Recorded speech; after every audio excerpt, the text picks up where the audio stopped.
Olá, muito boa noite para você que a partir de agora acompanha as principais notícias do Triângulo Mineiro e Alto Paranaíba. O Cidade Alerta Minas está no ar, a maior programação regional de jornalismo, você sabe, é na tela da TV Paranaíba. A gente começa o programa de hoje trazendo detalhes de um trabalho da polícia em Campos Altos, que prendeu um homem de 30 anos durante a operação Fim de Festa. Quem traz os detalhes para a gente é o Pedro Corsini. Seja bem-vindo ao Cidade Alerta, Pedro. Boa noite para você. Oi, Luciana, boa noite para você, boa noite para todos, muito obrigado pela recepção.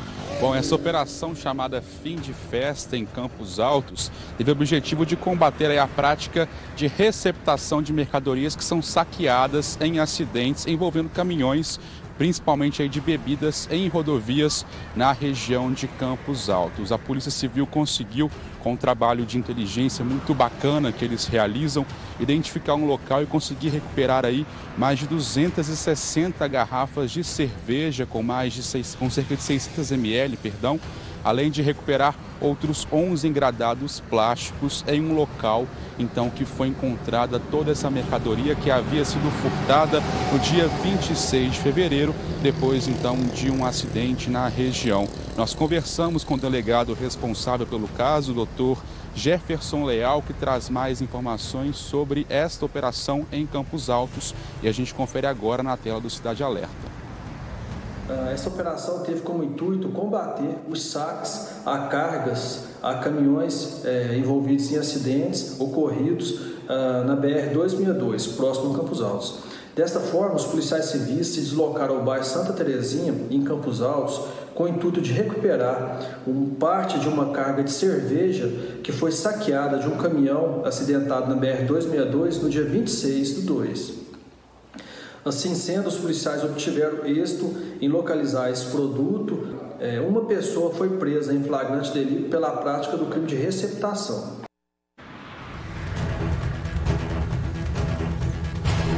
Pois é, uma pessoa então foi presa, como o delegado bem disse, lembrando que saquear carga no Brasil é crime e infelizmente é uma prática muito comum e a gente presencia todos os dias noticiando casos de saqueamento de carga em rodovias em todo o país. Com você, Luciano. É crime esse que tem sido combatido fortemente. Muito obrigada, Pedro, pelas informações. Você aqui no Cidade fica bem informado e sabe tudo em primeira mão. A Polícia Civil em Araxá recuperou, presta atenção, uma geladeira que havia sido furtada no mês passado. O Vinícius Costa é quem vai contar isso pra gente. Não é uma coisa lá muito discreta para se levar, né, meu amigo? Principalmente para se fazer um transporte. A inteligência aí mandou lembranças para esse pessoal. Boa noite para você, Vini. Boa noite, Luciana. Boa noite a você que está conosco. Eu só penso se essa geladeira que estava dentro de uma casa estava cheia ou não. Não paro de fazer essa pergunta a mim mesmo, porque o homem que já foi identificado pela polícia simplesmente arrombou a porta dessa residência em Araxá, invadiu a casa e escolheu entre todos os eletrodomésticos a geladeira, provavelmente a maior da casa. Não é qualquer geladeira, claro, trata-se de um eletrodoméstico aí avaliado em R$3.000, portanto ele se prestou a entrar na casa, transportar para o lado de fora. Certamente contou com a ajuda de alguém, porque imagine só quantos litros a capacidade dessa geladeira e o transporte até o local para onde ele escondeu essa geladeira. Bom, os policiais chegaram até este homem, já o identificaram. Agora a fase final está entre identificação, se ele trabalhou sozinho ou não, os envolvidos nesse furto de geladeira e em seguida a ação da polícia, que a gente tem sim que acompanhar os próximos capítulos da história da geladeira, Luciano.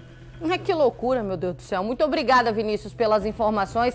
E a gente vai falar agora de um trabalho realizado pela polícia em Araguari, onde um homem de 21 anos foi preso por tráfico de drogas. Marina Caixê está ao vivo aí, trazendo os detalhes pra gente. Marina, boa noite. Oi, Lu, boa noite para você, boa noite para quem nos acompanha no Cidade Alerta Minas. Foi exatamente isso que aconteceu, Lu.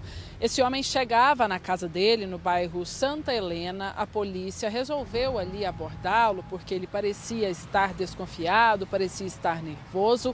E quando os militares fizeram ali a busca pessoal, encontraram 4 porções de cocaína no bolso dele. Tudo muito bem embalado, bem prontinho para venda. Tinha também uma quantia em dinheiro, cerca de R$250, e também um celular. A polícia conversou com esse homem, que não apresentou nenhum tipo de resistência. Inclusive, ele disse ali naquele momento que tinha mais drogas dentro da casa dele. Ele que deixou os militares entrarem também para fazer a busca. E eles encontraram mais 100 porções também da mesma droga, também de cocaína, também igualmente embaladas para venda. Mais uma quantia em dinheiro, mais cerca de R$240 em dinheiro, e também alguns outros materiais ligados ali à embalagem e à venda de drogas, viu, Luciana? Então, esse homem foi levado para a delegacia de plantão da Polícia Civil, junto com a droga, o material e também o celular apreendidos, Lu. Muito obrigada, Marina. Tá aí as imagens de todo o trabalho que foi realizado pela Polícia Militar, da droga que foi apreendida, o dinheiro que foi recolhido, aí os papelotes de cocaína apreendidos. Parabéns ao trabalho da PM e que a comunidade continue participando do combate à criminalidade, reforçando as denúncias que são feitas junto à Polícia Militar e também no 181, que é o Disque Denúncia Unificado. São 18h06. Atenção, porque o paredão de ofertas RC continua. Você quer economizar? A RC te ajuda. Pediu novidades? É pra já. Porcelanato extra retificado acetinado 1,21 por 1,21, só R$ 122,90 ao metro quadrado. Porcelanato extra retificado polido 84 por 84 por apenas R$ 79,90 ao metro quadrado. E porcelanato extra retificado acetinado 20 por 1,21, R$ 79,90 ao metro quadrado.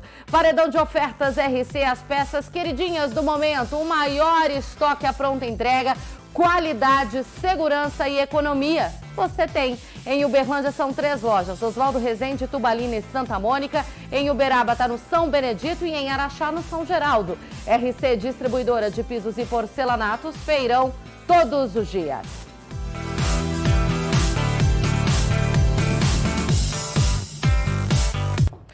E hoje teve operação aqui na região. A Polícia Civil em Presidente Olegário cumpriu em Lagoa Grande e João Pinheiro 10 mandados de busca e apreensão.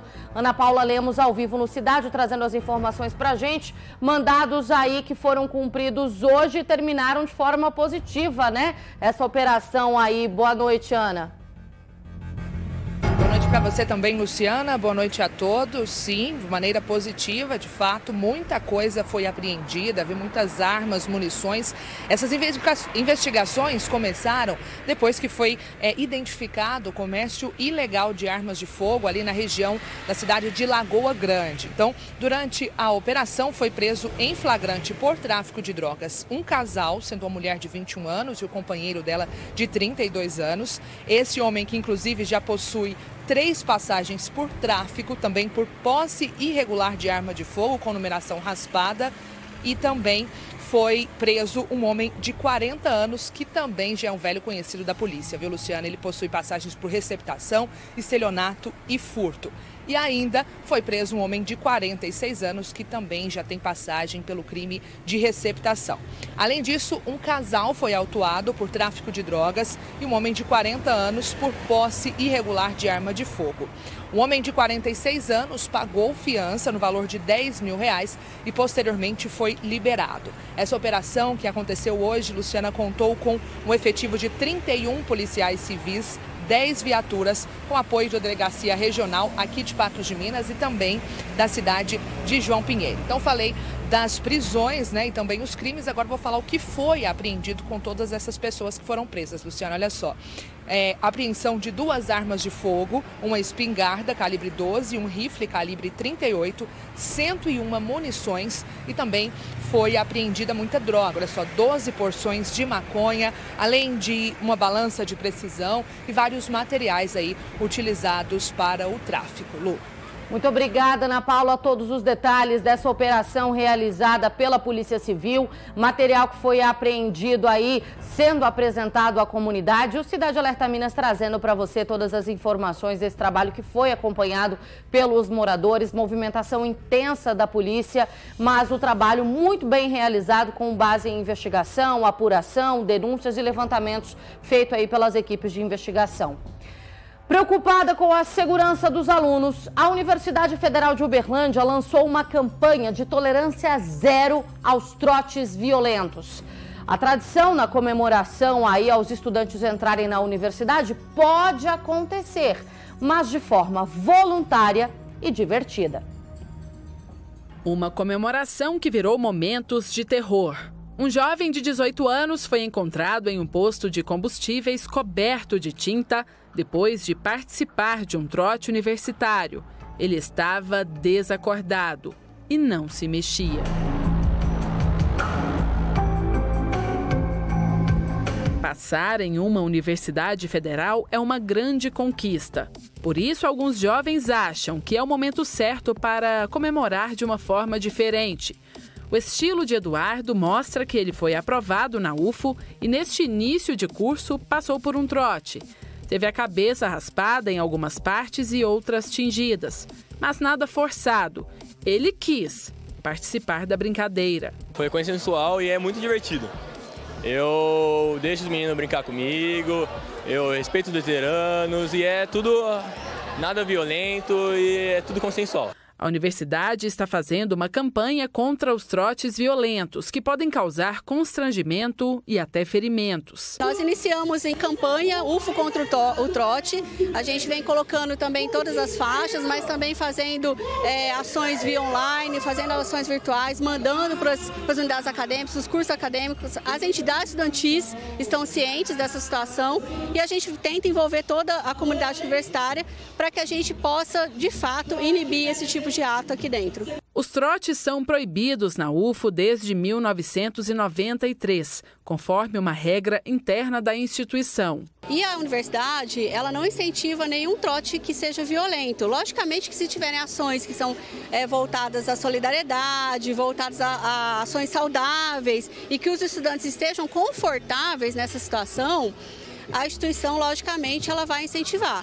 Mas se houver qualquer tipo de humilhação, vexame, ou se for obrigatório o estudante fazer algo que ele não queira, a instituição hoje tem uma resolução que proíbe, inclusive o estudante pode denunciar e podendo, inclusive, levar à expulsão, né, dos responsáveis por esse ato. Uma lei estadual de 2014 exige que as instituições de ensino proíbam e fiscalizem para evitar o problema. Porém, para fora das dependências das universidades, não há lei específica para trotes que proteja os estudantes. O grande problema do trote é quando ele ocorre fora das universidades, ou seja, ele não é alcançado por aquela normatização que existe intramuros, né, dentro ali dos campos. Então, nesse sentido, nós não temos uma legislação específica. O que acontece de muito grave nesses trotes violentos é que quando você tem a atuação do Estado, já é através do direito penal, e isso significa que bens jurídicos já foram lesados. Se os trotes evoluírem para lesão corporal, homicídios, crimes de racismo e outros, o Código Penal e outras leis específicas podem punir quem faz os trotes violentos. Já temos o Código Penal, por exemplo, com crimes de lesão, com crimes de ameaça, com os crimes contra a honra, né, que acontecem nesses ambientes, e infelizmente com os crimes contra a vida, ali o crime de homicídio, né, seja de forma culposa, mas que pode acontecer. Então eu penso que é um problema não de legislação a princípio, mas do entendimento de que essa nova cultura de trazer a violência para dentro do trote é que está sendo prejudicial. Os trotes já existem há muito tempo, dá para se dizer até que há décadas, e acontecem em várias universidades do país. E são vários os tipos. Tem rosto pintado, tem uma roupa diferente, por exemplo, homens usando saia. E também tem quem raspe o cabelo, coloque uma cor diferente. Esse é o tipo de trote que costuma ser aceitável quando é consensual, quando a pessoa quer que seja feito isso no corpo dela.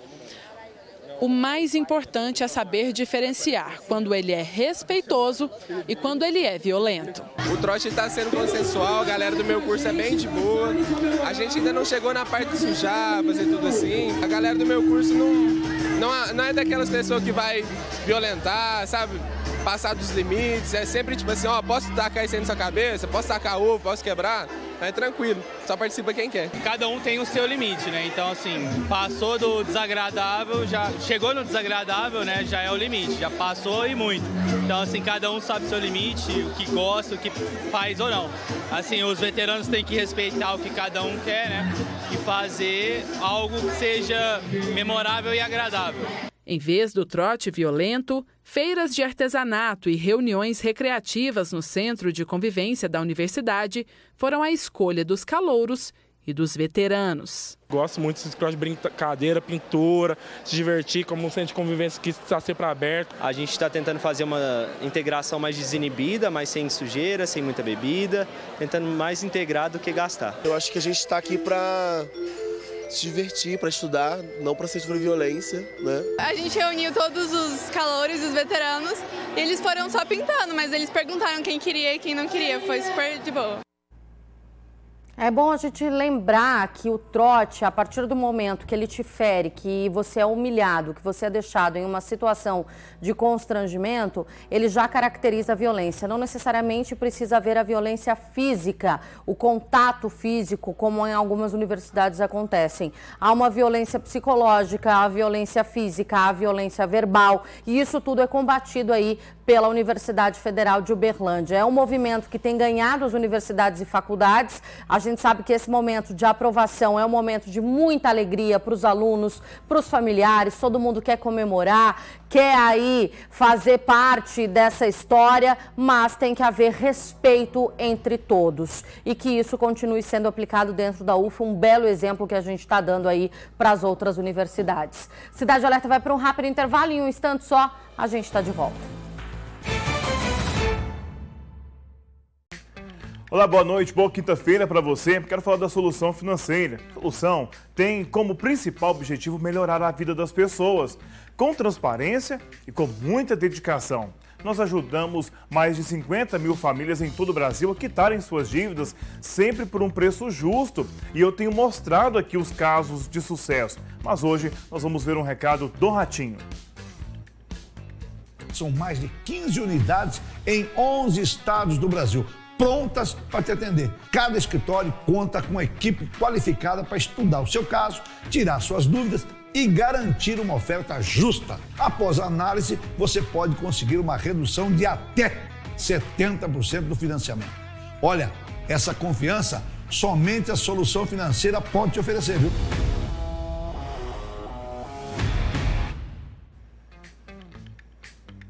É por isso que nós somos a maior e a melhor assessoria de negociação bancária do país.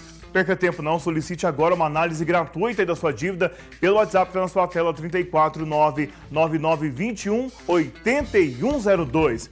Não perca tempo, vem para a Solução Financeira.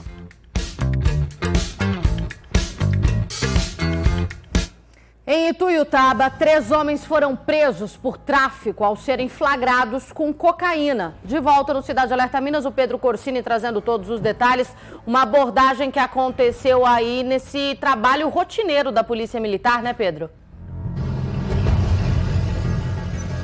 Exatamente, Luciana. Esses jovens que têm idade entre 21 e 23 anos estavam em um carro quando foram abordados pela Polícia Militar. Dentro do veículo foi encontrado aí 18 papelotes de cocaína, além de um tablete de maconha, além de 4 celulares. Com um dos suspeitos, a PM também conseguiu apreender dinheiro em notas fracionadas. E não parou por aí.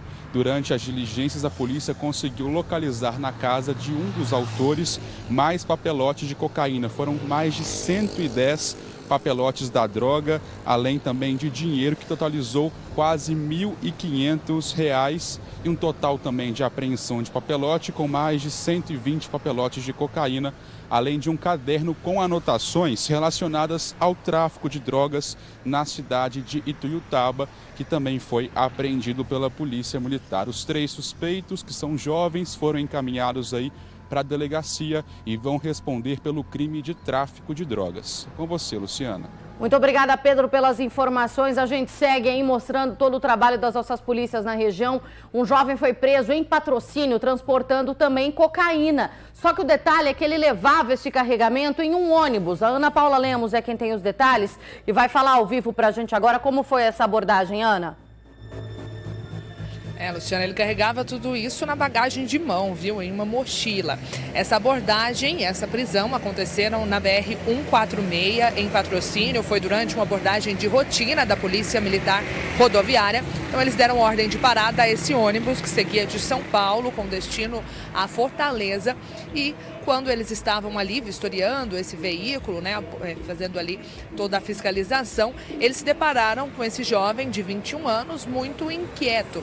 E aí, claro, eles desconfiaram do comportamento desse jovem e foram ver o que tinha ali na mala dele. Encontraram então na bagagem de mão 101 pinos de cocaína e não foi só isso não, viu? Também 5 embalagens de maconha. Esse jovem acabou confessando que ele tinha pegado esse entorpecente em São Paulo e que levaria até o interior da Bahia, no município de Euclides da Cunha, e que chegando lá ele receberia dinheiro por ter feito esse transporte. O sargento Alexandre atendeu essa ocorrência, né, fez parte aí desse trabalho e deu mais detalhes de como foi a abordagem. Vamos acompanhar. Nossa equipe abordou um ônibus que tinha como itinerário a cidade de São Bernardo do Campo, no estado de São Paulo, até Fortaleza, no Ceará.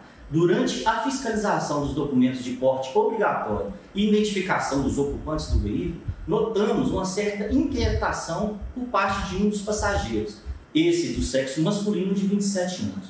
Durante as buscas na sua bagagem de mão, localizamos 101 pinos de uma substância de um pó branco semelhante à cocaína. Diante do exposto, o autor foi preso em flagrante delito e encaminhado até a Delegacia de Polícia Civil na cidade de Patrocínio. Então, esse ônibus seguia de São Paulo até o Ceará, mas esse jovem confessou à polícia que ele pararia no interior da Bahia e que deixaria essa droga lá. Deixaria, né, Luciana? Porque é claro que todo esse entorpecente foi apreendido, esse jovem foi preso, como o sargento bem disse, e o ônibus, a documentação estava toda regular, então ele foi liberado para continuar a viagem. Luciana. Muito obrigada, Ana, pelas informações. Parabéns ao trabalho da polícia. E logo depois do Cidade Alerta, você sabe, Alexandre Leal chega com o Jornal Paranaíba. A gente vai saber os destaques na edição de hoje, quinta-feira. Boa noite, Alexandre. Olá, boa noite. Você vai ver daqui a pouco no Jornal Paranaíba. Hoje o sargento Rildo de Oliveira Silva tomou posse como vereador na Câmara Municipal de Uberlândia por 31 dias. A gente mostra algumas mudanças que ocorreram na casa desde o início deste mandato. E Uberaba está festejando 203 anos. Nossa equipe na cidade fez uma matéria com algumas pessoas que conseguem ver a cidade com olhares bem particulares. Eu te vejo logo depois do Cidade Alerta Minas. Tchau, até lá. Um homem foi preso depois de agredir a companheira aqui em Uberlândia. Ele já tem passagens pela polícia e ainda foi para cima dos militares no momento da abordagem. A agressão aconteceu dentro do apartamento onde o suspeito mora com a esposa e um bebê recém-nascido no bairro Morumbi. A polícia foi chamada pelo Conselho Tutelar, que já acompanhava a situação da família. Um dos funcionários do Conselho Tutelar, né, acionou a Polícia Militar. Nós empenhamos guarnição no local. Chegando lá, eles depararam com o autor e vítima, conversaram com eles e no momento em que foram realizar a prisão do autor, ele reagiu, entrou em luta corporal com os militares. Infelizmente, não conseguiram fazer a algemação dos dois braços. E o camarada se desvencilhou entrou na residência para pegar algum objeto pérfuro cortante e naquele momento, para se evitar que se fosse feito um disparo de munição real, que poderia ceifar a vida do autor, um dos integrantes da guarnição efetuou 3 disparos de munição conhecida, por vocês como munição de bala de borracha. E após efetuar os disparos, foi feita a algemação do indivíduo. Posteriormente, ele foi medicado e entregue lá no CAOP. Essa não é a primeira vez que o homem é preso. Segundo a polícia, o suspeito já tem passagens, entre elas um outro episódio de violência doméstica contra uma ex-companheira. Ele tem algumas passagens, inclusive, olhando lá os registros de redes, ele tem passagem de violência doméstica contra uma ex ou ex-esposa ou ex-amada dele em data pretérita. Além do crime de violência doméstica, onde a pena pode chegar até 2 anos de reclusão, o suspeito ainda responderá pela resistência à prisão e à agressão aos militares. Já a vítima e o recém-nascido seguirão sendo acompanhados por uma equipe do Conselho Tutelar. O Conselho Tutelar está lá acompanhando pessoalmente a vítima. Inclusive, nós fizemos o acionamento da nossa viatura, do portfólio específico, de a patrulha de prevenção à violência doméstica, que também está lá fazendo o acompanhamento, e após o encerramento da ocorrência, a vítima também será conduzida até o CAOP para a apreciação da ocorrência pelo delegado de plantão. Bom, foi uma cena que chamou a atenção dos moradores desse condomínio e alguns deles relataram que o histórico de violência entre esse casal aí já é conhecido da comunidade, já é conhecido ali dos vizinhos. Ele sempre foi violento, algumas vezes as discussões podiam ser ouvidas de outros apartamentos. Casal esse que agora foi acompanhado pela polícia militar. O homem detido, ele que já tinha um histórico de violência e só reforça o que a gente fala sempre, que é o homem que bateu uma vez, ele vai bater de novo. Ele pode não ter batido em você, mas em uma outra pessoa. Esse caso, por exemplo, bateu na ex. Agora vou ficar com ele porque comigo vai ser diferente. Não, não vai. Ele vai continuar sendo um agressor, ele vai continuar batendo. Em algum momento ele vai mostrar a sua verdadeira face. Reforço a importância da gente pesquisar o passado dos nossos cônjuges, dos nossos companheiros. Luciana, mas é uma atitude muito extrema, que absurdo, não posso mais confiar na pessoa que eu... Não pode. Não pode. O mundo tá aí, minha filha, é bicho cão. O mundo tá aí para mostrar pra gente a todo momento que a nossa vida corre risco, até nos encontros mais mágicos, até nas mãos daqueles homens que são príncipes encantados. O mundo tá aí para mostrar, inclusive, que a legislação não nos protege, apesar de existirem mecanismos focados aí na proteção da mulher. Mas, infelizmente, nós temos vagabundos à solta, porque a lei não consegue mantê-los atrás das grades por muito tempo e que estão aí com as garrinhas de fora, pronto para dar o bote novamente. Muito cuidado. Eu espero que esse homem fique preso, que essa mulher consiga aí reconstruir a vida dela junto com o filho, longe de todo esse cenário de violência. E graças a denúncias, a Polícia Militar em Carmo do Paranaíba prendeu um homem que estava prometendo matar um parente. Detalhe é que ele foi flagrado com uma arma de fogo. Vinícius Costa vai contar pra gente como é que foi essa história, porque se não fosse a comunidade denunciar, talvez tinha aí um homicídio registrado na cidade, né, Vinícius? Comportamento salvador, né, Luciana? Parte da sociedade se preocupar com isso de extrema importância, porque a denúncia que chegou à polícia é de que um homem com um tom ameaçador dizia que tinha um acerto de contas a fazer e contra um parente dele. Alegava ainda que tinha a ferramenta disponível para isso. E tinha mesmo. Quando foi preso, os policiais encontraram com ele uma arma, apreenderam também um revólver calibre 38, além de munição. Os policiais fizeram um levantamento, um trabalho de investigação e busca até que fosse possível localizar esse suspeito. Chegaram à casa dele, onde estava esse armamento, e a família revelou ali que tinha uma situação já delicada, um entrevero ali entre os parentes, envolvendo, sabe o quê? Dinheiro. Exatamente, tratava-se de uma herança em jogo e que acabou motivando justamente essa raiva e essa tentativa, essa ameaça aí de resolver o problema envolvendo um outro parente. Em seguida, os policiais e os parentes autorizaram a entrada os parentes autorizaram a entrada da polícia no imóvel onde esse homem estava e ele agora tem muita explicação e muito a esclarecer aos policiais. Luciano. Vai ter e vai dar trabalho, inclusive, para a equipe. A família falou que ele é usuário de drogas, né? Que estava aí há um tempo já dando trabalho, que ele não estava em suas sãs condições, o que fica claro diante de tudo que ele estaria dizendo por aí. Mas agora o trabalho vai continuar. E um homem foi preso por agredir a companheira. Parece história repetida, mas não, porque essa foi na cidade de Frutal. Esse crime aconteceu no meio da rua. Os vizinhos que testemunharam tudo acionaram a polícia. A Marina Caixeta tem aí todas as informações pra gente. Marina. Isso, Luciana. Esse homem de 43 anos, ele foi preso por ter agredido a companheira de 24 anos ali, em plena rua, para todo mundo ver, viu, Luciana? As testemunhas mesmo ligaram para a polícia, avisaram o que estava acontecendo. Os militares foram até o local, conversaram com essa mulher, que além de confirmar que realmente tinha acontecido a agressão, ela também mostrou no corpo ali vários hematomas, várias escoriações de tapas, de socos, de chutes, de tudo que é tipo de agressão que esse homem cometeu contra ela. E também ele teria jogado ácido no rosto dela, teria queimado uma parte do rosto dela também, viu, Luciana? A polícia foi atrás desse homem de 43 anos, ela indicou ali onde ele poderia estar, o que fez com que levassem ali os policiais até a casa do tio dele. Chegando lá, ele estava dormindo tranquilamente, Luciana, sem um pingo de peso na consciência, como se nada tivesse acontecido.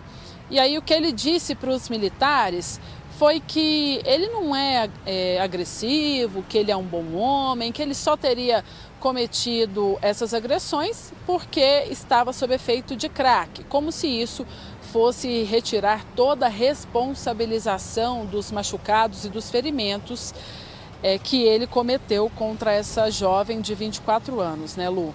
E aí ele foi levado para a delegacia de polícia civil, quando os militares puxaram a ficha dele, perceberam que ele já era ali um velho conhecido do meio policial, porque já tinha cometido outros crimes, como furto de energia e, segundo a mulher falou para os militares, ele também comete crime de tráfico de drogas. Então, uma pessoa ali que já estava acostumada a viver no mundo do crime, viu, Luciana? Essa mulher agora passa a ser aí acompanhada por equipes da polícia, porque ela precisa ficar afastada desse homem. Se ele sair da cadeia, ela tem que estar protegida, né, Lu? Com certeza. E deixa eu reforçar aqui o negócio, que é um bom homem, mas, pronto, meteu um mas aqui, ó, isso aqui tudo tá anulado.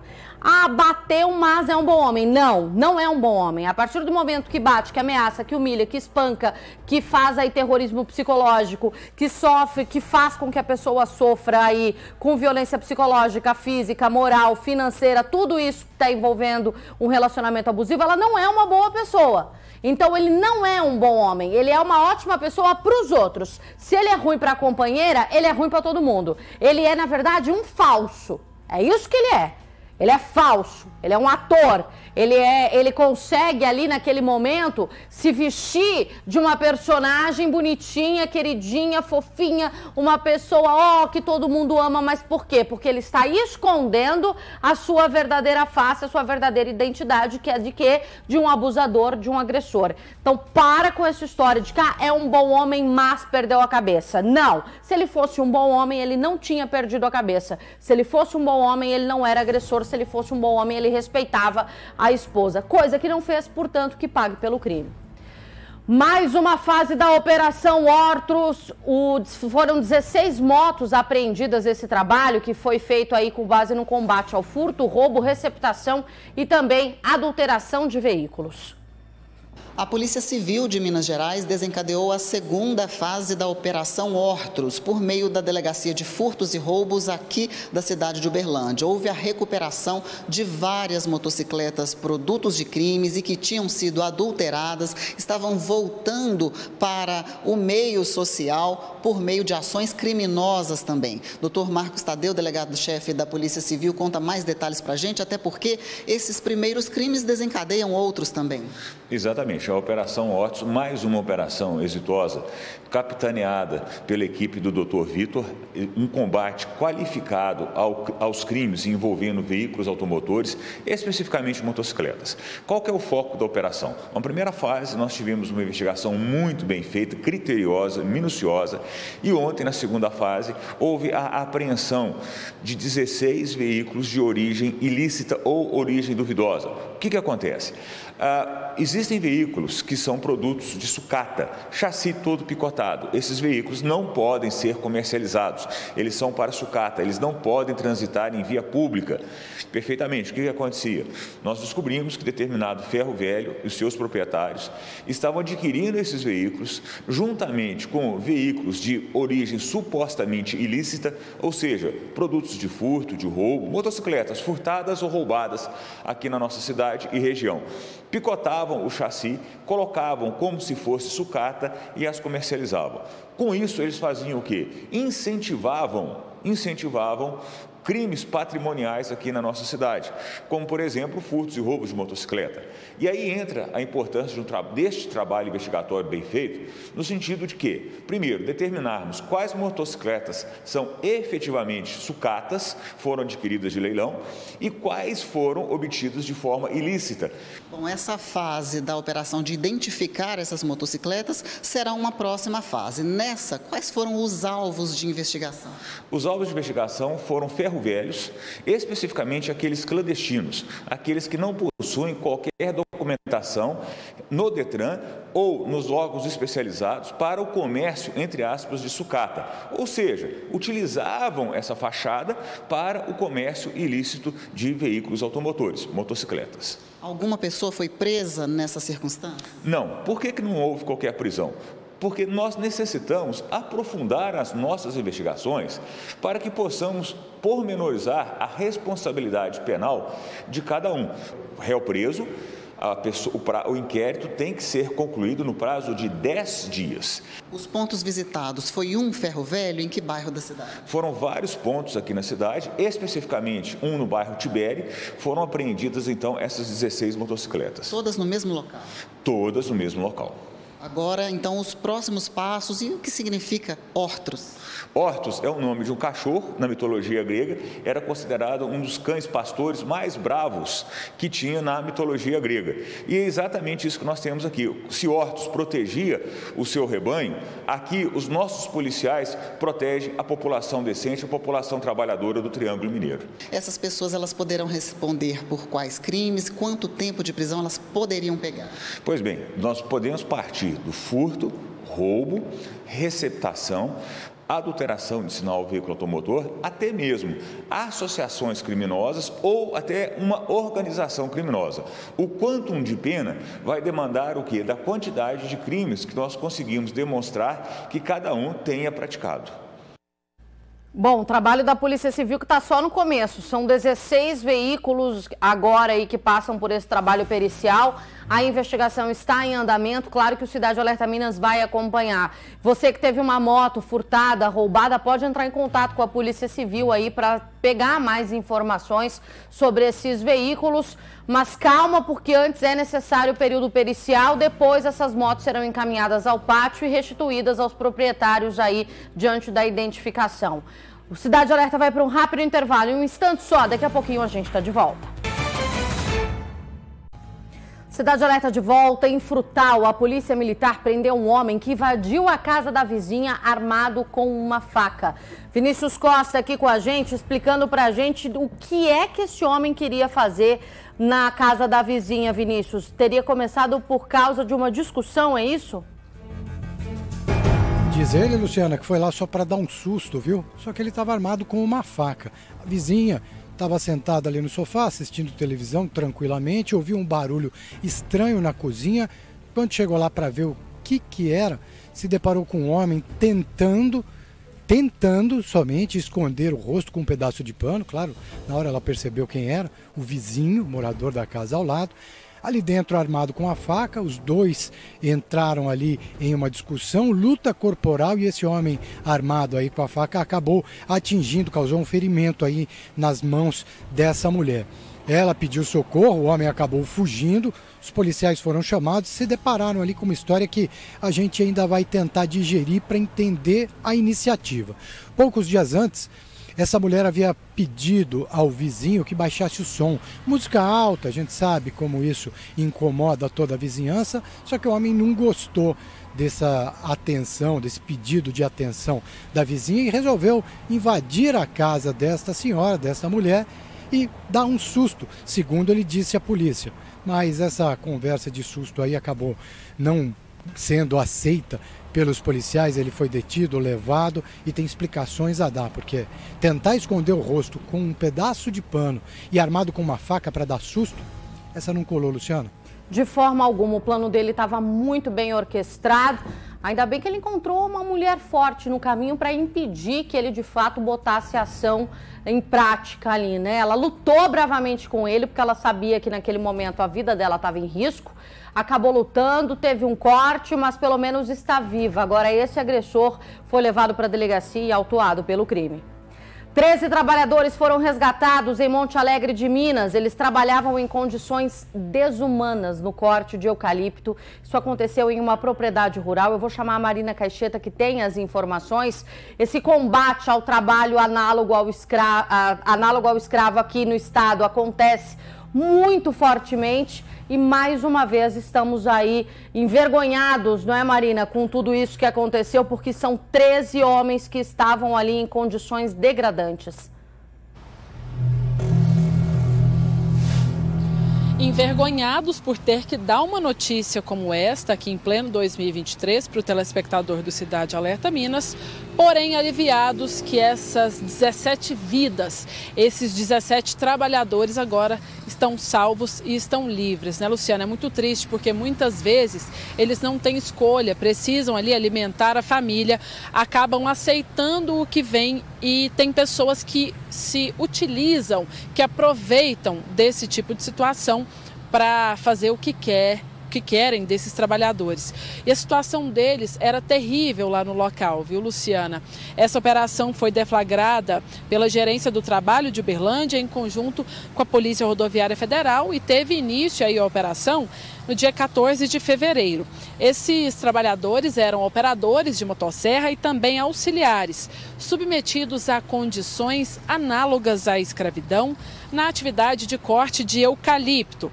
A empresa, que é da cidade daqui de Uberlândia, especializada na compra e venda de madeira, contratou esses 13 trabalhadores que estavam em situação de informalidade, sem direito ao 13º salário, INSS, né, recolhimento aí de FGTS, sem proteção previdenciária, nenhum tipo de direito trabalhista era garantido a esses trabalhadores. E além da negação desses direitos, eles permaneciam expostos de forma habitual, ou seja, todo dia estavam ali expostos a todos os tipos de riscos. Não tinha material de proteção, equipamento de proteção individual, chamados EPIs. Também substâncias químicas, eles eram expostos o tempo inteiro e não tinha nada ali para proteger a vida desses trabalhadores, viu, Luciana? Eles sequer recebiam vestimentas e equipamentos como capacetes, botinas, luvas, perneiras, máscaras e outros tipos, que poderiam reduzir a exposição deles aos riscos. Vários sofreram acidentes de trabalho, resultando em lesões no corpo, algumas inclusive foram graves. Houve um caso, inclusive, de queda de uma árvore em cima da cabeça de um trabalhador que precisou imediatamente ser levado ao hospital para atendimento médico. Não havia material disponível para prestação de primeiros socorros e ninguém treinado para prestar esse socorro a esses trabalhadores. Não havia também alimentação, eles trabalhavam com fome, trabalhavam com sede, não tinha banheiro adequado. Então, eram situações terríveis, degradantes todos os dias de trabalho. Eles comiam refeições frias, muito mal conservadas, às vezes comida estragada, acabavam passando mal ali no local de trabalho e não tinha, como eu disse, nem banheiro, não tinha como ali eles fazerem as necessidades deles de forma tranquila, de forma com higiene, por exemplo. Não tinha nada disso ali no local. O imóvel onde eles estavam alojados também era utilizado como depósito de gasolina. Olha o tamanho do risco disso, viu, Luciana? 11 trabalhadores resgatados eram do distrito de Itapuirama e de cidades do norte de Minas Gerais. Outros 2 eram do Nordeste. Os auditores fiscais do trabalho, da Gerência do Trabalho de Uberlândia, acompanharam o pagamento das verbas rescisórias e salariais e o valor passou dos R$ 95 mil e emitiram aí as guias de seguro-desemprego do trabalhador resgatado, pelas quais cada um dos 13 trabalhadores resgatados faziam jus ao recebimento de 3 parcelas de um salário mínimo cada. Então, as autoridades trabalharam e muito neste caso e, pelo menos a princípio, resolveram ali a situação, né, Luciana? Muito provavelmente é direito deles, eles também podem entrar na justiça aí requerendo alguns outros tipos aí de direitos, como, por exemplo, indenização por danos morais, e é do direito deles e a gente concorda, né, Luciana, porque não é bicho, nem bicho deve ser tratado dessa forma, quanto mais um trabalhador que estava ali lutando, trabalhando pelo próprio ganha-pão e também da família, né, Lu? A gente vê essas imagens que foram compartilhadas aí desse trabalho realizado na região e se choca com a situação, como é que alguém conseguia dormir em paz, submetendo um outro ser humano a uma situação tão degradante como essa. Porque não havia o mínimo de respeito com esses trabalhadores. Homens, pais de família que saíram de suas cidades em busca aí de dinheiro para sustentar a casa, que estavam aí sofrendo tudo isso porque precisavam do serviço, porque precisavam do trabalho, mas ninguém merece passar por isso. Como a Marina disse, nem bicho a gente trata dessa forma, a gente busca conforto, a gente busca pelo menos um pouquinho de decência ao lidar com outra vida, mas realmente a situação a que eles estavam sendo submetidos é muito pior do que a gente pode imaginar. Em pleno 2023, a gente ainda fala do trabalho do combate análogo à escravidão, a gente ainda fala de trabalhadores em situação como essa. É vergonhoso para o nosso estado que a gente continue registrando números como esses e não param de crescer. Mostra aí que nós temos uma frente de trabalho muito forte, que nós temos de fato equipes preparadas e fiscalizando, o que é extremamente importante, mas reforça também a fragilidade do nosso sistema no combate a essas ações, a fragilidade inclusive cultural que a gente enfrenta. Então que a gente continue denunciando e que Deus abençoe essas vítimas desse trabalho humilhante, degradante e desumano, que vocês recebam a dignidade aí nesse tratamento a partir de agora e que sejam devidamente respeitados. A Polícia Civil recuperou vários aparelhos eletrônicos que foram furtados de uma loja em Patos de Minas. Eu vou chamar a Ana Paula Lemos porque a suspeita de ter cometido esse crime é uma funcionária do estabelecimento. Mas está tudo sendo apurado pela polícia ainda, né, Ana? Sim, Luciana, desde o dia em que esse crime aconteceu, que foi o dia 26 de janeiro, já faz um tempo, que os investigadores da Delegacia de Furtos e Roubos estão apurando esse caso, viu? Mas vários itens foram furtados desse local. Como você bem adiantou, a principal suspeita é sim uma funcionária da própria loja, mulher de 25 anos. Depois que a polícia então chegou a essa suposta autora do crime, eles recuperaram essa mercadoria. São 2 aparelhos celulares, também smartwatch, que é aqueles relógios eletrônicos, né, caríssimos aí que está na moda, também carregadores, cabos, uma mercadoria avaliada em R$20 mil, que é um baita prejuízo para a loja, né, Luciana? Mas a polícia já recuperou esses itens, eles ainda estão na delegacia porque vão passar agora por perícia e depois então será restituído à vítima. Caso que está sendo ainda investigado, né, pela Polícia Civil aqui de Patos de Minas e que a gente, é claro, vai continuar acompanhando. Lu. Muito obrigada, Ana. Tá aí todo o material que foi recuperado tudo caro, menino. Vocês acham que ela tava furtando pouca coisa? Tava nada. Ela queria tudo do bom e do melhor, mas agora alvo de uma investigação e pode puxar aí um tempinho de cadeia por causa disso. Um carro foi destruído pelo fogo hoje em Uberlândia, incêndio que durou cerca de 20 minutos. O motorista estava sozinho indo para o trabalho quando as chamas começaram. O incêndio começou pelo capô. O próprio motorista registrou o início das chamas. Sem saber o que estava prestes a acontecer, outros motoristas passavam ao lado do veículo que ficou parado no meio da rua. Logo, o motorista, que já estava do lado de fora, pede um extintor de incêndio para um ônibus que passava pelo local. Tem extintor? Extintor? Tem extintor aí? O ônibus parou, tentou me ajudar, desceu com o extintor, mas não foi o suficiente, não. Populares e homens que trabalhavam na limpeza das margens da via não puderam fazer muita coisa. Um dos trabalhadores ainda tentou ajudar a abrir o capô do carro, mas já estava muito quente e ele acabou se queimando sem gravidade. De repente o carro começou a pegar fogo e eu corri em direção ao carro e tentei abrir o capô do carro para os meninos usar o extintor, mas não deu tempo e aí pegou fogo. Logo o incêndio tomou conta de tudo. As chamas destruíram o veículo Mobi em questão de 20 minutos.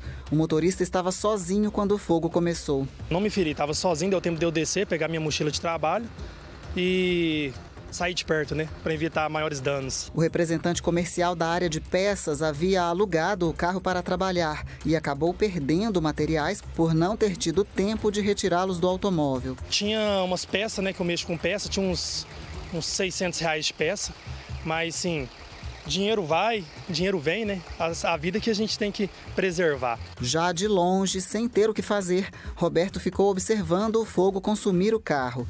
Decepcionado, ele registrou a situação em vídeo. O incêndio começou pelo capô, não deu tempo nem de pegar o extintor. Aqui na Baixada do Nova Uberlândia, carro alugado na data de ontem. Aqui é a Rua dos Acantos, esquina com a Rua Nelson Grama, no bairro Nova Uberlândia. Nesse momento, o guincho acaba de remover o veículo aos olhos do motorista, que felizmente saiu ileso. O corpo de bombeiros foi acionado, chegou com as chamas ainda muito altas, apagou o incêndio e, de acordo com a vítima e com as testemunhas que presenciaram desde o momento do fogo, das chamas se alastrando, o que chamou muito a atenção foi a questão de vários motoristas passando aqui pelo local e não ajudaram quando o fogo ainda poderia ter sido dominado. Outro cidadão filmou o momento em que se ouve estouros do pneu e de dentro do carro. Olha aí, rapaz. Rapaz, rapidão, Você tá doido. Felizmente foram apenas danos materiais, mas um susto e tanto para o motorista. Só o susto, só. Vida preservada, desci, foi só um susto só. Tá tudo bem.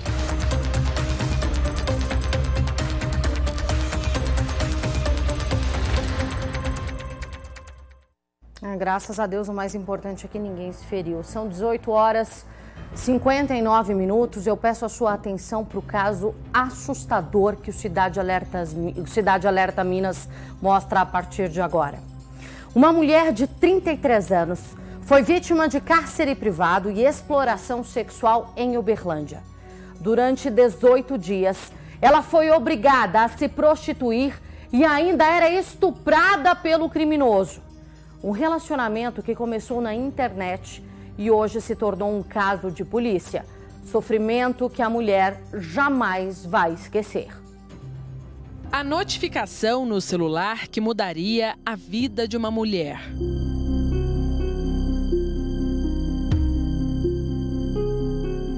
Na rede social, o estranho curtia fotos, mandava elogios.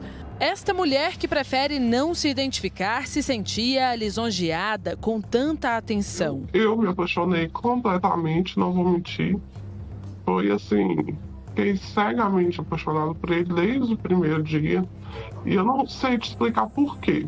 Porque eu não vou falar que ele é feio, mas ele não é um homem que chamaria atenção passando pela rua.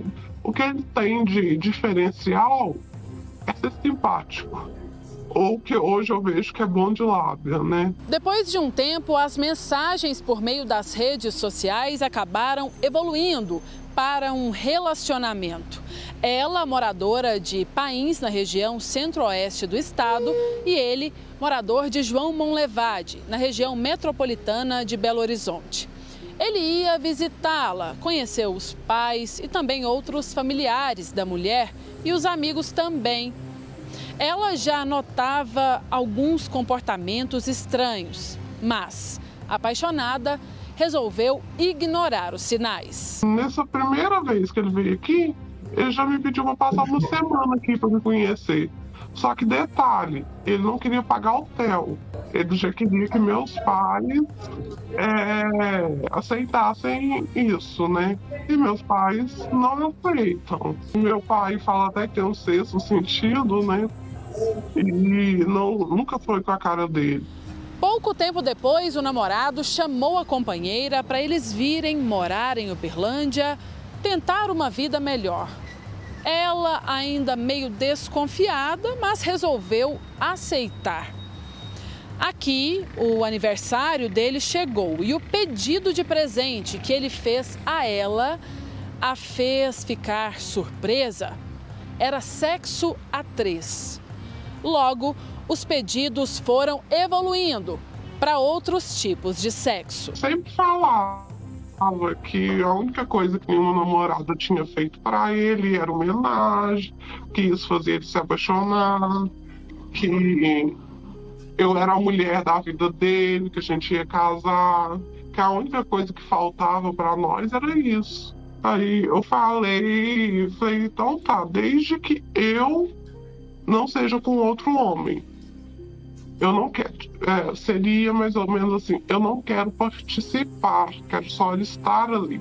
Tinha todo um ensaio que eu tinha que fazer perto da outra mulher para que ele se sentisse ali, né? Aí no dia 31 ele falou, já que a gente faz com mulheres, por que a gente não faz com homens? Desde o primeiro momento eu te falei que eu não queria outro homem. Ele continuou, me dá de presente para me ver quanto que te pagam, me dá de presente para você ter eu quero muito que você tenha essa experiência. Não demorou muito para que o homem passasse a obrigar a companheira a fazer programas. Ele dizia estar endividado e que ela seria a única saída dele. Acuada, sofrendo várias ameaças de ter vídeos íntimos espalhados na internet e também sofrendo agressões físicas e com medo da família conservadora saber de tudo, a mulher passou a fazer tudo que o homem mandava. E a gente começou a brigar. E no meio da briga, eu tinha deixado ele gravar um vídeo meu, de nós dois se relacionando. Aí ele falou, lembra daquele vídeo? Pois é, além dele tem mais. E eu tenho um tanto de fotos suas aqui. E me mostrou. Se você não aceitar, aí eu virei e falei, pelo amor de Deus, não fazer isso. A minha cidade mora 8.000 habitantes. Eu trabalho com mulheres, se esse vídeo fosse exposto, eu perderia minha clientela. E nisso ele ficou falando, mostrando os vídeos, mostrando que ia postar. Ele a inscreveu em um site de prostituição. Esta imagem mostra a quantidade de mensagens que chegam de homens querendo agendar programas. Os preços cobrados pelo namorado da mulher variavam de acordo com o serviço. Sem eu nem ver direito, ele me cadastrou em um dos sites e já tinha agendado um programa para a noite de Réveillon, que ele ia ganhar R$1.500. Aí, esse primeiro dia foi com violência que ele me levou no primeiro dia. Ele me botou dentro do carro, que era para ser no motel. Aí, ele me deixou dentro do outro carro, eu chorando muito. O cara notou que tinha alguma coisa errada, perguntou se eu queria que chamasse a polícia. Eu falei que não, mas se ele fizesse o que ele quisesse comigo, só eu poder ir embora. Alameda Saul Afonso da Silva, bairro Jardim Caraíba, região sul de Uberlândia. O casal morava em uma residência aqui. um bairro nobre. A mulher não podia sair daqui por qualquer motivo que fosse. Estava sendo mantida em cárcere privado. Ela só era retirada daqui para fazer os programas forçados. Era levada para outro local. E era em um apartamento, nesta rua, que tudo acontecia. O dia que a mulher fazia menos programas, eram 4. O dia que ela atendia mais, eram 16 encontros. E o local escolhido foi longe da casa onde eles moravam, justamente para esconder tudo dos vizinhos. Aqui é a rua Cecílio Jorge, no bairro Santa Mônica, região leste de Uberlândia. Porque ele está alegando que não me deixou em cárcere privado, de porta, trancar a porta, que a porta ficava aberta, a janela. O cárcere era coerção. Ele falava que se eu chamasse alguém, eles não daria tempo nem de eu dar um grito. Ele abria a porta e mandava eu pro carro. Aí os homens estranhavam, pagavam, e eu acho que imagino numa cara de choro, numa cara não muito turista, eles só pagavam e saíam. Então teve um dia que foi 16, no mínimo. E eu, assim, fazia questão de não contar, não lembrar. Era horrível. Nem pra ele eu desejo que eu passei. Entre um programa e outro, o namorado estuprava a mulher. Não aguentando mais, ela pedia que ele desse remédios para que ela ficasse dopada e não estivesse totalmente lúcida durante os atos sexuais. Eu tinha o médico e o monstro. Tinha hora que ele ia lá e me violentava mais. Tinha hora que ele ia lá e cuidava de mim, me pondo dentro do banheiro, me dando banho. Era 2 pessoas em uma. O criminoso usava argumentos intimidadores para coibir fuga e denúncia por parte da vítima. Ele falou para mim que eu não era a primeira. Ele me contou 2 histórias.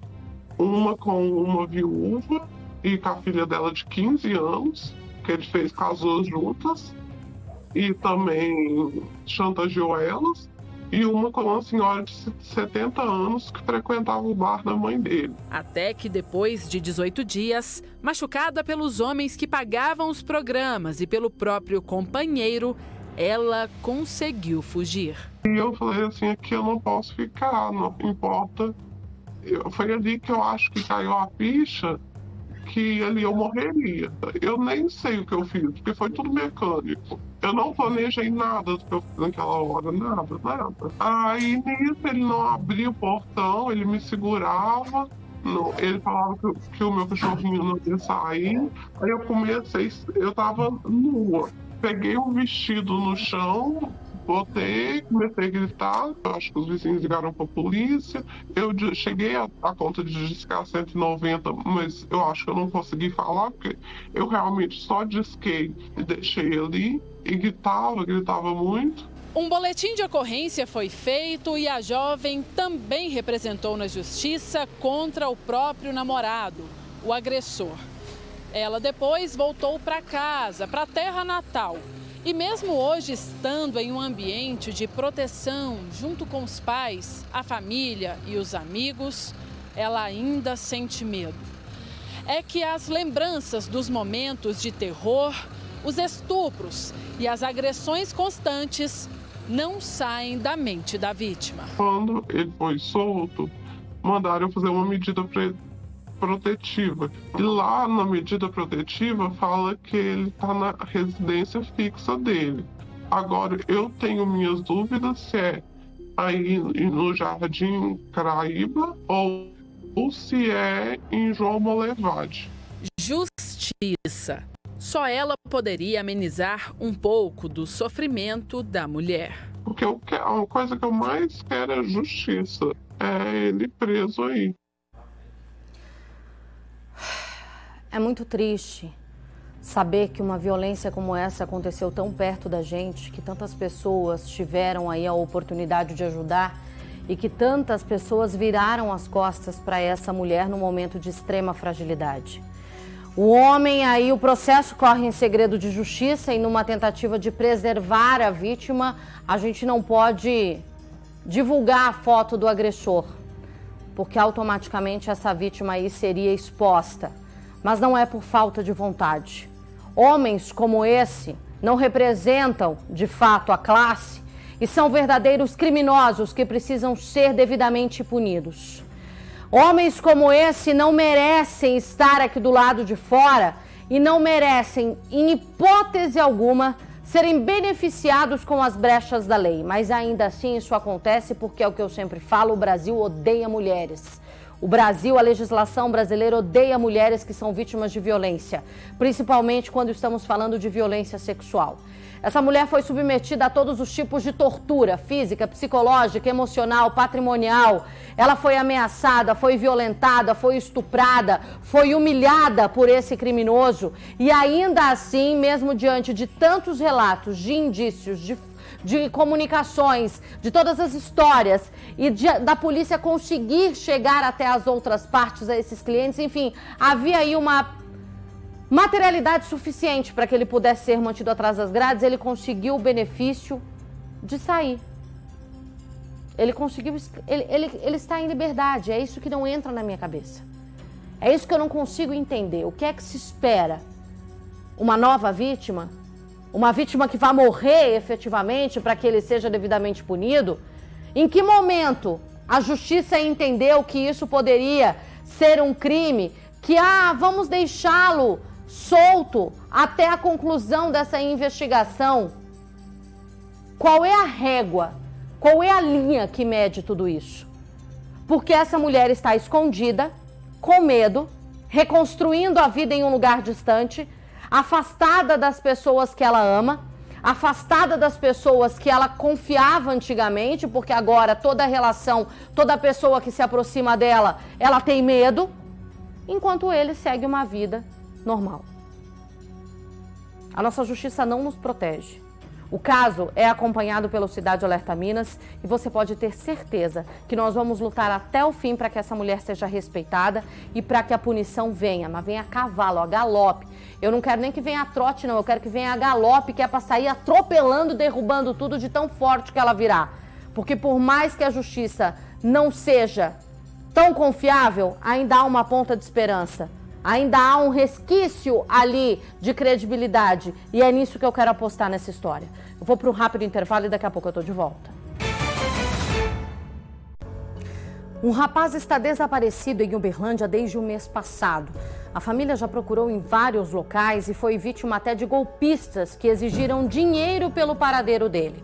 O Paulo Henrique Rodrigues Aleixo foi visto pela última vez saindo de casa, dizendo que ia para o trabalho. Paulo, 20 anos, gosta de sair com amigos, trabalha, estava sempre com a família. Ele costuma sair, mas vai para casa dos amigos, às vezes fica até um dia ou o dia inteiro ou no final de semana, mas volta para casa, né? Mas assim, baile, essas coisas, bagunça assim, ele não é acostumado não.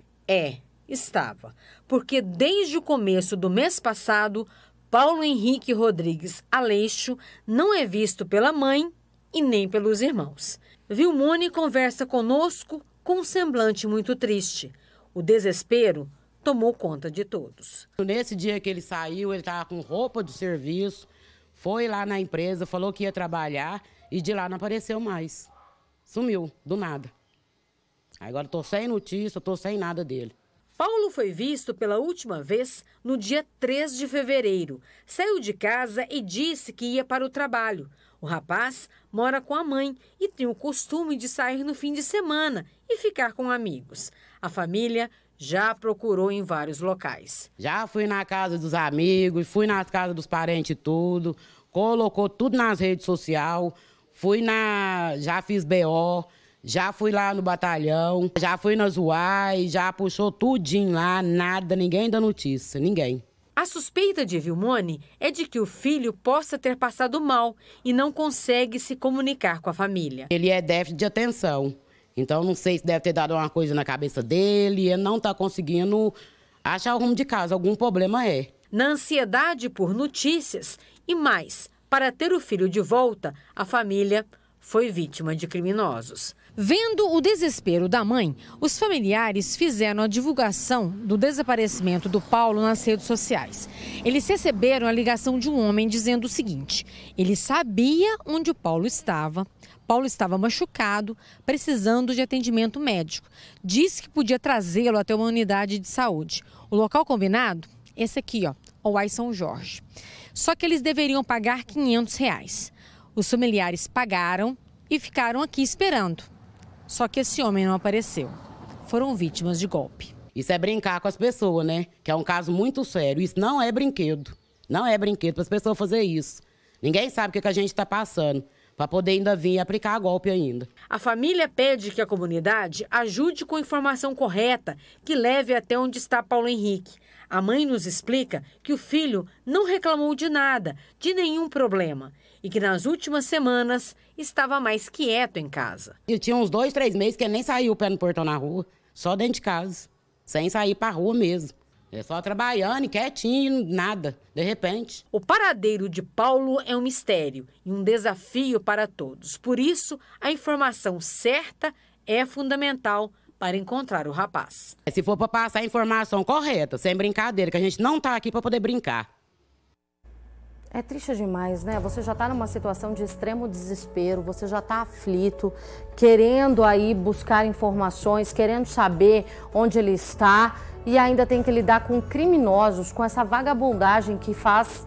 Que tira proveito do sofrimento alheio. Eu acho que no inferno tem um lugar especial para essas pessoas. Não é possível que elas façam essas coisas em vida e não sejam punidas. Isso aí é gente que merece realmente arder no fogo do inferno, porque é inacreditável. É uma família desesperada, fazendo campanha em rede social. Uns amigos aí que se juntaram, foram em busca de informações. O Paulo Henrique, a última vez, só disse que estava indo para o trabalho, rotina normal, e desapareceu. A gente está mostrando aí uma sequência de fotos do Paulo Henrique na tentativa de ajudar a encontrá-lo. Para todo o Triângulo Mineiro, para todo o Alto Paranaíba, preste atenção nessas imagens. Você que tem alguma pista, você que viu o Paulo Henrique, você que sabe o que aconteceu com o Paulo Henrique, pode entrar em contato com a gente no nosso WhatsApp, que a gente está aí junto com a família nessa busca. Manda mensagem no 9988-29988. Nós estamos em oração para que ele volte para casa, para que ele esteja bem, porque é uma agonia, uma aflição, um desespero, ninguém dorme naquela casa, a família naquele momento de sofrimento extremo, ninguém come, essa mãe que vive numa aflição interminável. Sofrimento esse que só vai acabar quando o Paulo Henrique voltar para casa. Toda informação é bem-vinda, mas desde que seja verdadeira. Uma última notícia: uma idosa de 77 anos foi atropelada por um caminhão no bairro Goiás, em Araguari. Isso aconteceu hoje. Ela estava fazendo compra de verduras e o veículo estava estacionado. Segundo as informações repassadas pelo Corpo de Bombeiros, essa vítima, ao atravessar a rua, acabou passando mal e caiu exatamente em frente ao caminhão no momento em que o motorista deu partida no veículo e não viu a vítima. Ele só parou porque ouviu os gritos e aí desligou o caminhão. O SAMU foi acionado, socorreu essa idosa. A vítima foi levada para uma unidade de saúde com um machucado na perna, sem gravidade, graças a Deus. Cidade Alerta Minas fica por aqui. A partir de agora, Alexandre Leal chega com o Jornal Paranaíba. Muito obrigada pelo carinho. Eu e você aí de casa temos um encontro marcado amanhã, não esquece.